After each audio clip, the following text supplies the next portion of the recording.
একজন পুরুষ অথবা মহিলার যদি ভুঁড়ি থাকে সেটা কিন্তু নিজের কাছে খুব খারাপ মনে হয়, নিজেকে খুব হেজিটেট ফিল হয় যে আমার পেটটা অনেক বেশি বড়, বডির থেকে পেটের শেপটা অনেক বেশি বড়। আমাদের পেটের শেপ থাকা দরকার লেভেল ওই রকম, কিন্তু শেপটা আছে ঠিক সেম এইরকম। এই ভুঁড়ি বা পেটের লেভেলটা যদি একটু বাড়তি থাকে, সেই ভুঁড়িটা বা পেটের যে শেপটা সেটা আমরা কিভাবে কমানোর উপায় আসলে কি? সেজন্য আমি এই বিষয়টাকে 3টা ভাগে ভাগ করেছি। একটা হচ্ছে কিছু খাবার আপনাকে বাদ দিতে হবে, কিছু খাবার আপনাকে খেতে হবে, এবং কিছু ফিজিক্যাল এক্সারসাইজ আমি এখানে ইনক্লুড করেছি।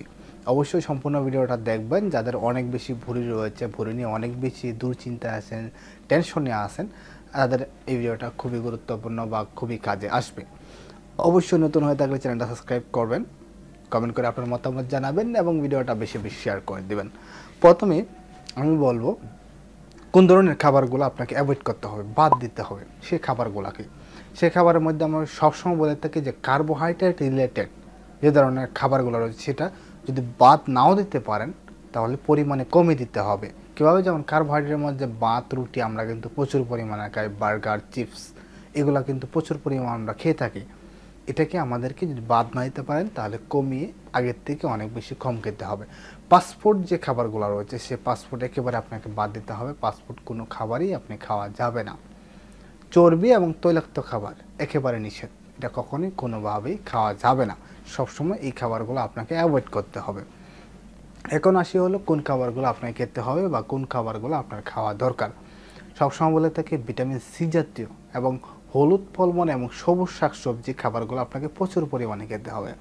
ভিটামিন সি জাতীয় খাবার যে কোনো খাবার, লেবু খান, জলপাই খেতে পারেন, বর্তমানে জলপাই রয়েছে, তেঁতুল খেতে পারেন, বড়ই খেতে পারেন, ভিটামিন সি রয়েছে, পেয়ারা খেতে পারেন। এই ধরনের যে কোনো খাবার আপনি খান, কোনো ধরনের সমস্যা নেই।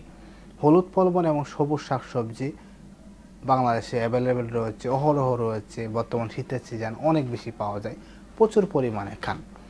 ফুলকপি, বাঁধাকপি, গাজর, শসা এগুলো প্রচুর পরিমাণে খান। এগুলো কিন্তু আপনার ফ্যাটকে ভাঙতে খুব বেশি সাহায্য করে।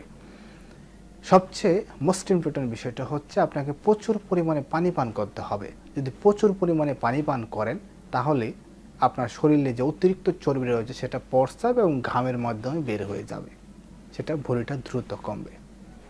তৃতীয় বিষয় হচ্ছে ব্যায়াম। কী ব্যায়াম করবেন? যে কোনো ধরনের ফিজিক্যাল এক্সারসাইজ করেন। সকালে কোনো ধরনের ফিজিক্যাল এক্সারসাইজ যদি আপনি না পারেন, সকালে উঠে 1 ঘন্টা দৌড়ান, শরীর থেকে ঘাম বের করেন, ঘামের মাধ্যমে আপনার চর্বিগুলোকে বাইরে ফালিয়ে দেন। ফিজিক্যাল এক্সারসাইজ করতে পারেন, দৌড়ে লাফ দিতে পারেন, সাঁতার কাটতে পারেন, যে কোনো ধরনের ফিজিক্যাল এক্সারসাইজ করেন 1 থেকে 1.5 ঘন্টা। যে খাবারগুলো বলেছি বাদ দেওয়ার জন্য, যে খাবারগুলো বলেছি খাওয়ার জন্য এবং যে ফিজিক্যাল এক্সারসাইজগুলো বলেছি আপনাকে করার জন্য, এগুলো যদি নিয়মিত 1 মাস অথবা 1.5 মাস কমে যান, আপনি নিজেই বুঝবেন যে আপনার যে ভুঁড়িটা রয়েছে সেটা আগের থেকে অনেক বেশি কমে এবং কমতেছে।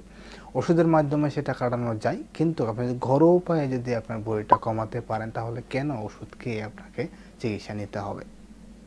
সম্পূর্ণ ভিডিওটা দেখার জন্য অসংখ্য ধন্যবাদ। নতুন একদিন নতুন এক ভিডিও নিয়ে হাজির হব আপনার সাথে।